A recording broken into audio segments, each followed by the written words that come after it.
Hey, what's going on, guys? I want to speak on. This is for everybody out there who follows mafia documentaries and just people who are well versed in the mafia.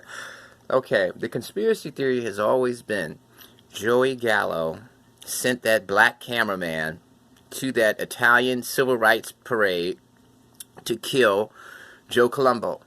If you don't know, Joe Colombo was the boss of the Colombo family.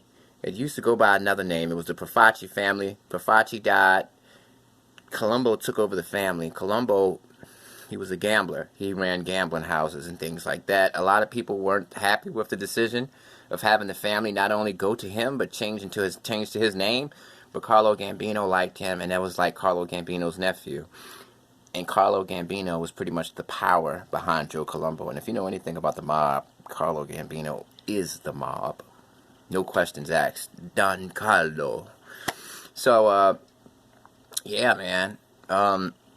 Basically, he started this thing called the Italian Civil Rights League, and he was fighting for rights. And he was actually working with the black civil rights movement as well.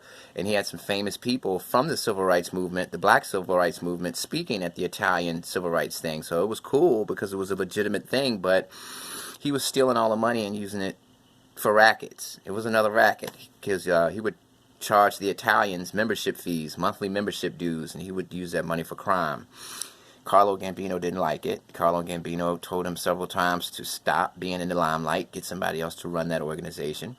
He didn't listen. He went to the second annual parade, was at the podium speaking.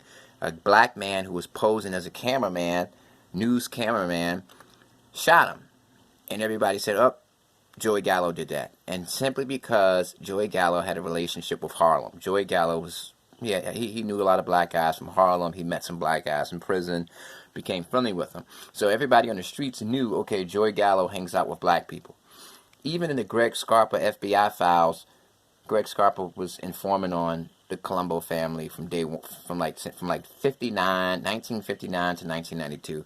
And in the 70s, Greg Scarpa told the FBI he had a conversation with Colombo, and Colombo was afraid because these black guys were in front of his house, his mansion one day, just looking at him, and pulled off real aggressive, right?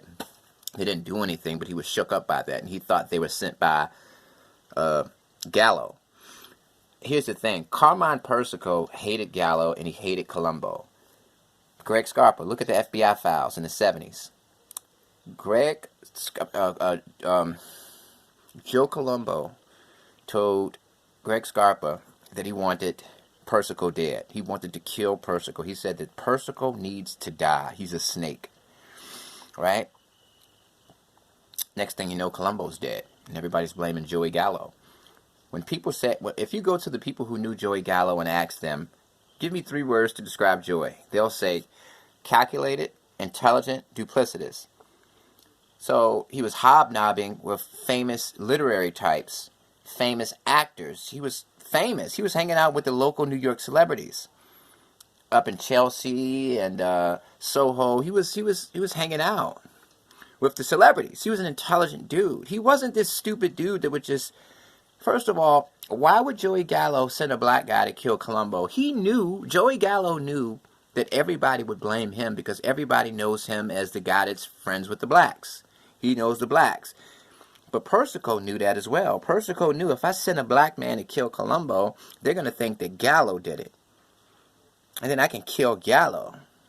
So yeah, Persico was a slick man.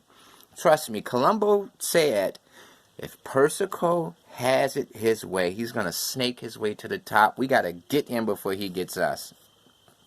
Persico didn't play games. Peace.